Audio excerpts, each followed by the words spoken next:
Es el día del libro, así que te voy a dar 5 recomendaciones de 5 libros que debes leer si quieres saber un poquito más acerca de este deporte tan lindo que es el fútbol. Y el motivo por el que te lo recomiendo. El regate de Sergio Rodríguez. ¿Por qué te recomiendo este libro? Porque aparte de ser una novela interesantísima, está basada en la vida de un periodista muy conocido en Brasil, Murilo Filho. Además toca temas como el racismo, cómo el fútbol brasilero evoluciona al ritmo que también evolucionan los conflictos sociales, las luchas sociales en el país carioca. Así que les recomiendo este libro, El regate de Sergio Rodríguez. Es una novela, ojo, ¿no? También tenemos El fútbol en América Latina del autor argentino Pablo Alabarcés, que es un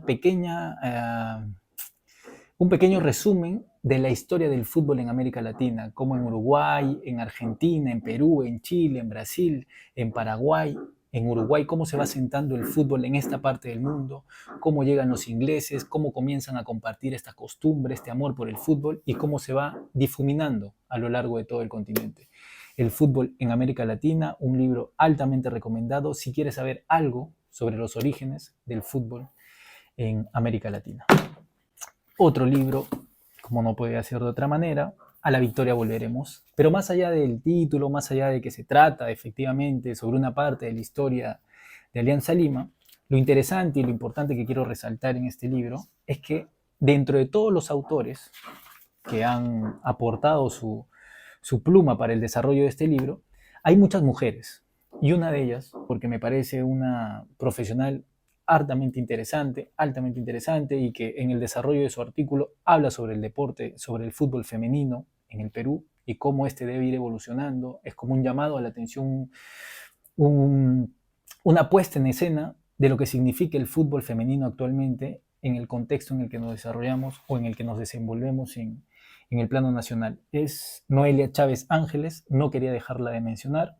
En libros anteriores creo que tengo un video hablando sobre el fútbol femenino en el Perú, lo que nos cuesta avanzar, si bien se han dado ciertos pasos, se han avanzado algunos pasos en este deporte, pero aún hay mucho rezago en relación al fútbol masculino, y de hecho el fútbol masculino vende un poco más, la industria del fútbol se mueve así, no es nada desconocido que el fútbol masculino es el deporte que más vende en comparación obviamente con el fútbol femenino. No obstante, es válida la llamada de atención que hace Noelia Chávez sobre la importancia que se le tiene que dar al fútbol femenino. En efecto, hay diversas autoras y eso es lo rico de este libro, que más allá de hablar del equipo más grande del fútbol peruano, le da oportunidad a estas grandísimas autoras de poder expresarse a través de su pluma. Este libro, El caño más bello del mundo, no lo he leído, no he tenido oportunidad todavía de leerlo, me acaba de llegar en estos días, pero se lo recomiendo porque tiene que ver sobre el fútbol desplegado por Juan Román Riquelme. El último 10 de Boca Juniors, diría de la selección argentina, pero claramente Messi es el que se carga con esta camiseta, pese a que no juega tanto de 10 Messi, no obstante, creo que Riquelme dejó una valla bastante alta en el equipo de Luis Advíncula, nuestro compatriota que ahora juega y que ganó el último clásico el domingo frente a River Plate. El caño más bello del mundo, el autor es Diego Tomasi y la historia, la trama está relacionada pues a Juan Román Riquelme, uno de los más grandes 10 de la historia del fútbol argentino.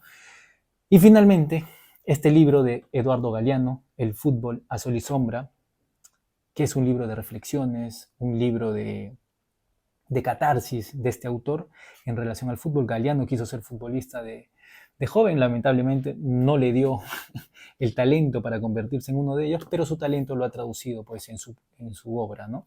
En este trabajo muy bien logrado, Eduardo Galeano, El fútbol a sol y sombra. Y quería terminar este video, o quizás extenderme un poquito más en este video, con una reflexión que hace Eduardo Galeano sobre el fútbol y lo que representa el fútbol para las masas, para los pueblos, ¿no? Y se pregunta Eduardo Galeano lo siguiente: ¿el opio de los pueblos? ¿Es el fútbol el opio de los pueblos? ¿En qué se parece el fútbol a Dios?, se pregunta Eduardo Galeano. En la devoción en la que tienen muchos creyentes, pero también en la desconfianza que le tienen muchos intelectuales. En 1902, en Londres, Rudyard Kipling se burló del fútbol y de las almas pequeñas que pueden ser saciadas por los embarrados idiotas que la juegan, señalaba Rudyard Kipling. Un siglo después, en Buenos Aires, Jorge Luis Borges, mucho más sutil, dictó una conferencia sobre el tema de la inmortalidad el mismo día y a la misma hora que Argentina, o la selección argentina, estaba disputando su primer partido en el Mundial de 1978, disputado también en Argentina. Todos sabíamos, o todos sabemos, que el gran autor, para mi dolor, Jorge Luis Borges, no veía con buenos ojos al fútbol, ¿no?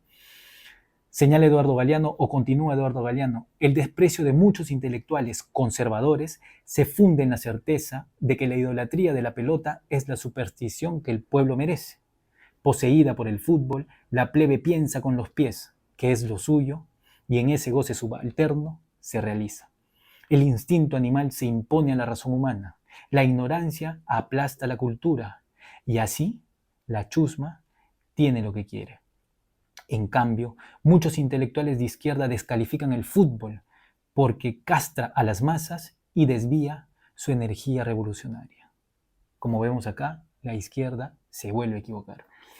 Pan y circo, circo y pan, hipnotizados por la pelota, que ejerce una perversa fascinación. Los obreros atrofian su conciencia y se dejan llevar como un rebaño por sus enemigos de clase.